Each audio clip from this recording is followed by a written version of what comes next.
can't find my way back to you until you make amends with the demons you've been through. I can't regret leaving you alone until you find your way back home.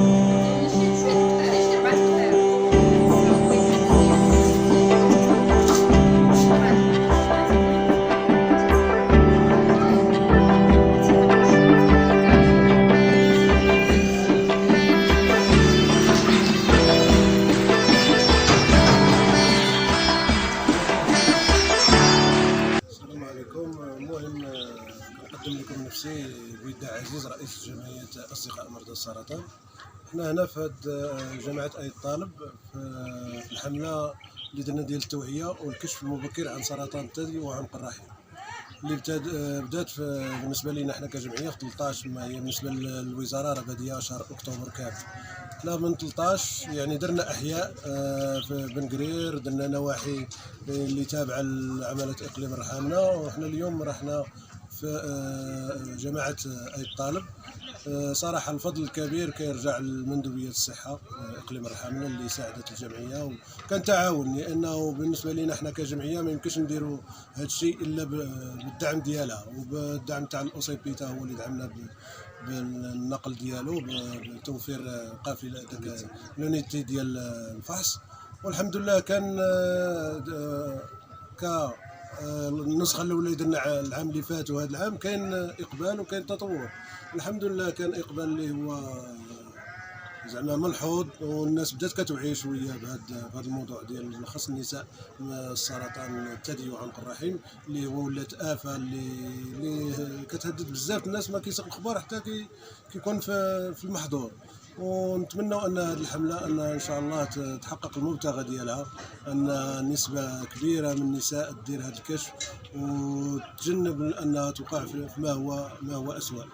وكنشكروا الناس اللي استقبلونا هنا بالنسبه لجماعه اي الطالب، الناس المسؤولين، وكنشكر جميع اي واحد ساهم وساعد في انجاح هذه القافله ووصل هذه الرساله، راه كنشكروه من الاعماق، وشكرا.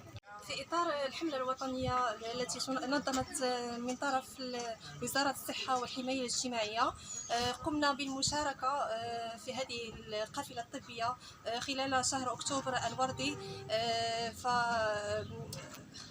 بسم الله الرحمن الرحيم.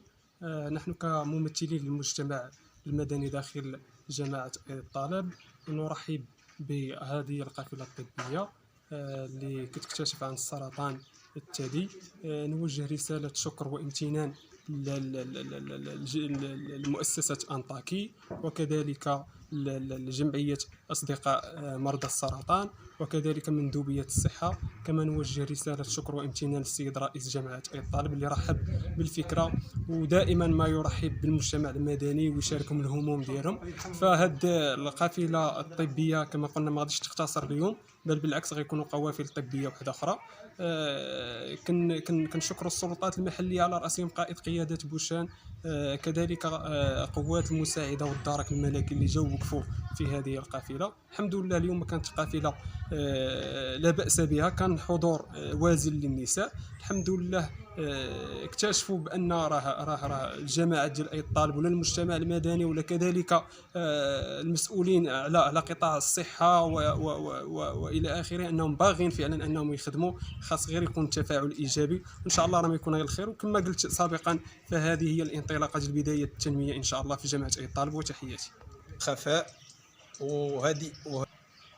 والشكر الموصول للاخ عزيز الترقي والاخ طارق شهبون والاخ عبد الرحيم الشبقي والاخ احمد البيضاوي والممرض الرئيسي ديالنا السي عبد الجبار سامبا. والسلام عليكم ورحمه الله تعالى وبركاته.